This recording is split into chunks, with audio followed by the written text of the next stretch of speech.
पाकिस्तान की बदनामी की बात की गई। यही मरूंगा और इसी मुल्क को ठीक करने की इंशाअल्लाह आखिरी सांस तक कोशिश करता रहूंगा। पाकिस्तान मेरे जैसे किसी इंसान की औकात नहीं है कि उसको बदनाम कर सके। मेरा काम है वाकई को रिपोर्ट करना। मैंने दयानतदारी से उस वाकई को रिपोर्ट किया, लेकिन हवस, लालच, आप कुछ और ना सोचती हैं आयशा। आप सिर्फ ये सोचती कि एक इंसान चंद एक मैसेज है मुझे जिसमें कहा कि भाई आपका बहुत शुक्रिया, पूरा पाकिस्तान तनकीद कर रहा है लेकिन आप मेरे साथ खड़े। आपको मेरा मान रखना चाहिए था। पैसे चाहिए थे, मैं हाजिर था। बता मुझे आप कहती किसी भी चीज की जरूरत थी। एक मजलूम लड़की को देखा, उसके साथ ज्यादती हुई, हम उसकी मदद के लिए पहुंचे, उसे बहन कहा, उसके सर पर हाथ रखा, लेकिन उसने अपने भाई को जलील करवा दिया। और इंशाल्लाह एक वक्त आएगा कि जब आप और मैं और खास तौर पे हमारी औलादें बहुत फख्र के साथ पाकिस्तान के पासपोर्ट को सीने से लगा के चला गए। पाकिस्तान जिंदाबाद। बिस्मिल्लाहिर्रहमानिर्रहीम। अस्सलाम वालेकुम। मैं ये वीडियो आप सबसे गैर मशरूत माफी मांगने के लिए बना रहा हूं। कोई अगर नहीं, कोई लेकिन, कोई चूके चुनाचे नहीं। हो सके तो मैंने पिछले 8-10 बरस में जो काम किया दयानतदारी के साथ, अल्लाह ताला की जात जानती है, उस काम के सदके मुझे माफ कर दीजिएगा। आयशा इकराम और रैम्बो की जो हालिया ऑडियो सामने आई जिसमें वो गिरफ्तार मुलजिमान की रिहाई के और उनसे डील करने के बदले 5-5 लाख रुपए की मंसूबाबंदी कर रहे हैं। मैं जिस चीज पर आयशा के साथ खड़ा था वो कैपिटल वन टीवी की वीडियोस देखने के लिए आज ही चैनल सब्सक्राइब कीजिए, बेल आइकन को जरूर क्लिक कीजिए, हमारा फेसबुक पेज लाइक और फॉलो कीजिए ताकि हमारी हर नई वीडियो बर वक्त आप तक पहुंच सके। शुक्रिया।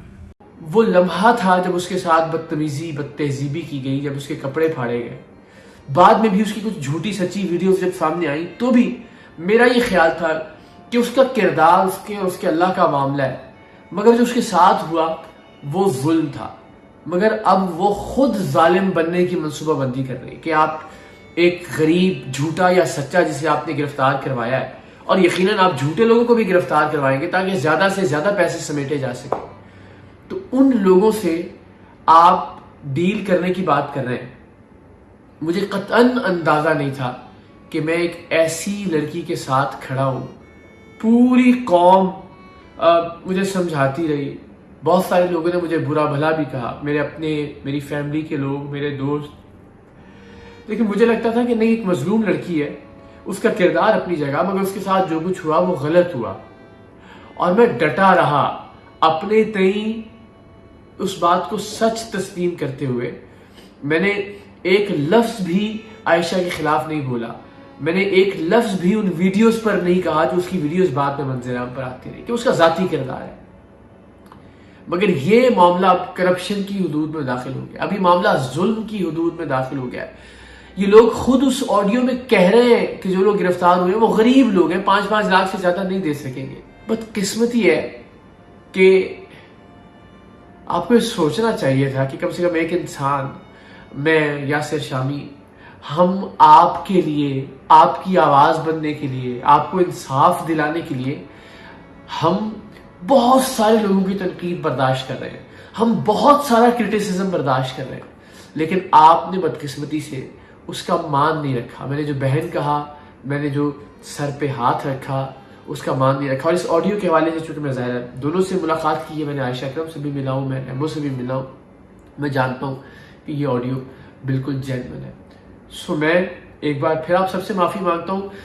मुझे नहीं पता कि मैं आपसे किस चीज़ की माफ़ी मांग रहा हूँ। मैं क्या तहकीक कर सकता था इस केस के अंदर। देखिए, तहकीक में ज़्यादा से ज़्यादा मैक्सिमम एविडेंस होता है वीडियो, और आयशा के साथ बदतमीजी की, उसके कपड़े फाड़ने की वीडियो मौजूद थी। और किसी भी ऐसे मामले पर आप रिपोर्ट करने से पहले ना तो मुतल्लिका शख्स का इंस्टाग्राम अकाउंट देखते हैं, ना उसका टिकटॉक अकाउंट देखते हैं, ना उसके जहन को पढ़ते हैं कि उसके अंदर कितनी गंदगी है या वो कितना करप्ट है, कि अपने आप को इंसाफ दिलाने की बजाय, अपनी इज्जत को वापस बहाल करने की बजाय आप लोग अपनी इज्जत का सौदा करना शुरू कर देंगे 5-5 लाख रुपए के बस। तो ज़ाहिर मैं क्या कर सकता था? जो मैं कर सकता था वो एक वीडियो एविडेंस हो सकती है, और वो वीडियो एविडेंस हम सबके सामने मौजूद थी। मैं बार बार कहता हूँ, सारी कौम उस वक्त उन वीडियोस को देखकर उतनी ही दिल गिरफ्तार थी जितनी दिल गिरफ्तगी का इजहार मैंने यासिर शामी के साथ अपनी वीडियो में किया। यासिर शामी इस वक्त डेंगू में मुब्तला है, बहुत शदीद तबीयत खराब है। मेरी आप सबसे दरख्वास्त भी है कि उनके लिए दुआ कीजिए, और मैं उनके बिहाफ पे भी ये तमाम तर बातें आपसे कर रहा हूँ। और मैं फिर कहता हूँ, मैं आप सबसे इस वाक़े को रिपोर्ट करने पर गैर मशरूत माफ़ी मांगता हूँ, लेकिन अल्लाह ताला की ज़ात जानती है मेरा इस मामले में कोई कसूर नहीं था। फ़ोन इदारों के पास है, रैम्बो का भी, आयशा का भी, अब मेरा ख्याल आयशा को भी अब गिरफ्तार किया जाना चाहिए इस मामले के बाद। और दोनों के फोन्स में कोई ऑडियो, कोई वीडियो नोट, कोई रिकॉर्डिंग, किसी तरह की कोई एविडेंस जो मेरे यासिर शामी के खिलाफ जाती हो, CDRs निकलवा लीजिए, लोकेशंस निकलवा लीजिए, कभी इससे पहले हमारी मुलाकात हुई हो, फोन के कभी दौरान हमारा राब्ता हुआ, तमाम तर चीजें इस वक्त इदारों के पास है कि किसी भी तरह से कोई बदयांती अगर इसमें साबित हो जाए। एक मजलूम लड़की को देखा, उसके साथ ज्यादती हुई, हम उसकी मदद के लिए पहुंचे, उसे बहन कहा, उसके सर पर हाथ रखा, लेकिन उसने अपने भाई को जलील करवा दिया। मेरे लिए बड़ा मुश्किल वक्त है ये भी, और पिछले 3-4 महीने में मैं बार बार अर्ज कर चुका हूँ। मुझे नहीं लगता लोगों को क्या हो गया है, पैसा क्यों इतना इंपॉर्टेंट है लोगों की जिंदगी में। मेरी टीम के लोग, मेरा प्रोड्यूसर, मेरा असिस्टेंट डायरेक्टर 8 साल मेरे साथ रहे। मैंने बहुत कोशिश की कि उनको अच्छा इंसान बना सकूं, अमली तौर पर लीड करते हुए। हर महीने कितने लोगों की मदद करते थे, खुदा की कसम मैं कभी अपने हाथ से पैसे नहीं देता था। मेरी कोशिश होती थी कि मैं इनको दूं और इनसे कहूं कि ये तकसीम करें मुख्तलिफ फैमिलीज में, चाहे वो राशन के पैसे हैं, चाहे वो तालीम है बच्चियों की, चाहे वो किसी के घर का किराया है, कि ये अच्छे लोग बनकर रहे, इनको लगे कि यार हमारा बॉस अच्छा इंसान है, हमने 2 नंबरी नहीं करनी। और अल्टीमेटली उन्हीं लोगों की वीडियोस देखी मैंने कि जिसमें वो टीम सरेआम के नाम पर, मेरे नाम पर सौदेबाजी कर रहे हैं लोगों से, उसको भी बेनकाब किया। दिल में थोड़ा सा भी चोर होता। 8 साल में उन लोगों के साथ रहा, सुबह दोपहर शाम, खाना पीना सोना जागना सब साथ होता था। एक सेकंड का भी मुझे शक होता कि यार मेरा कोई ऑडियो नोट इनके पास होगा, मेरी कोई वीडियो इनके पास होगी, मैं जो गुफ्तगू करता था उसको कहीं इन्होंने रिकॉर्ड ना कर लिया हो, मेरी कोई नेगेटिव चीज इनके पास होगी, यार ऐसा ना हो कि मैं बाद में इनके हाथों ब्लैकमेल हूं। आप सोचिए मुझे खुद पर कितना यकीन था कि मैंने 8 साल में एक लफ्ज भी कोई ऐसा गलत नहीं कहा होगा जो इन लोगों को गिरफ्तार करवाने के बाद ये मेरे खिलाफ इस्तेमाल कर सके। मैंने उन्हें गिरफ्तार करवाया, उनके खिलाफ प्रोग्राम किया। तो 8 साल जो लोग मेरे साथ रहे, मैं शायद उनको भी तब्दील नहीं कर सका। अब इसमें मेरा कसूर है तो मुझे बताइए, जो सजा आप कहते हैं मैं भुगतने के लिए तैयार हूं। एक बच्ची की वीडियो देखी मैंने कि उसके साथ जुल्म हो रहा है, मैं पहुंचा, जाने के बाद मैंने जितना गुस्सा मैं अपनी एक बहन के लिए कर सकता था कि यार उसके साथ अगर मेरी जाती बहन के साथ, मेरी सगी बहन के साथ अगर ऐसा कुछ होता, उतनी ही नाराजगी का इजहार मैंने किया। बेटियों वाली बात को बहुत अच्छा लगा। मेरे घर में 2 बेटियां हैं मेरे भाई की, और अल्लाह ताला की जात जानती है कि वो मुझसे और मैं उनसे कितना प्यार करता हूं। लेकिन वो बात किस तनाजुर में थी कि यार अगर ऐसा होता है तो फिर खुदा न खास्ता, मगर उसको भी उलट रंग दिया गया, पाकिस्तान की बदनामी की बात की गई। यही मरूंगा और इसी मुल्क को ठीक करने की इंशाअल्लाह आखिरी सांस तक कोशिश करता रहूंगा। पाकिस्तान मेरे जैसे किसी इंसान की औकात नहीं है कि उसको बदनाम कर सके। मेरा काम है वाकई को रिपोर्ट करना, मैंने दयानतदारी से उस वाकई को रिपोर्ट किया। लेकिन हवस, लालच, आप कुछ और ना सोचती आयशा, आप सिर्फ ये सोचती कि एक इंसान, चंद एक मैसेज है मुझे जिसमें कहा कि भाई आपका बहुत शुक्रिया, पूरा पाकिस्तान तनकीद कर रहा है लेकिन आप मेरे साथ खड़े, आपको मेरा मान रखना चाहिए था। पैसे चाहिए थे, मैं हाजिर था, बता मुझे आप कहती किसी भी चीज की जरूरत थी, मगर इस अंदाज में कि आप मजलूम लोगों को, मजलूम नॉट इन द सेंस कि उन्होंने कुछ गलत नहीं किया था, लेकिन आपने उनको गरीब जानते हुए भी पैसे लेने की मनसूबाबंदी की। अब मेरा यकीन है कि फिर इसका मतलब है कि आप उन लोगों को भी गिरफ्तार करवाते जो इस वाकये में मुलव्विस ही नहीं थे, ज्यादा से ज्यादा लोग गिरफ्तार हो और फिर ज्यादा से ज्यादा पैसे बने। मुझे नहीं पता कि मैं किस चीज की माफी मांगू। हाँ, मैं उन तमाम लोगों से माफी मांगता हूँ जो मुझे प्यार से समझाते रहे कि नहीं इकरार भाई आप गलत लड़की के साथ खड़े हैं। और मैं कहता हूँ गलत लड़की का क्या मतलब है? अगर आप तो उन झूठी कुछ वीडियोस उसमें झूठी थी, कुछ सच्ची भी थी। अगर आप उसके जाती अफेयर की उसकी बात कर रहे हैं तो यार वो मेरा काम नहीं है उसकी गिरफ्त करना, वो अल्लाह ताला की जात का और उसका मामला है। तो गलत लड़की से क्या मुराद है?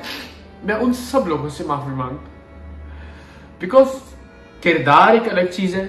मैं आज भी अगर उस लड़की की मीनारे पाकिस्तान पर 10 दराजी वाली वीडियोस आने से पहले भी मुझे उसकी जाती वीडियोस मौसूल हुई होती तो भी मैं उस लड़की के साथ खड़ा होता, क्योंकि वो मेरे ख्याल में उसका गलत हो सकता हूं मैं इस बात पर भी, मेरे ख्याल में वो उसका जाती मामला था और ये उस पर होने वाला जुल्म था।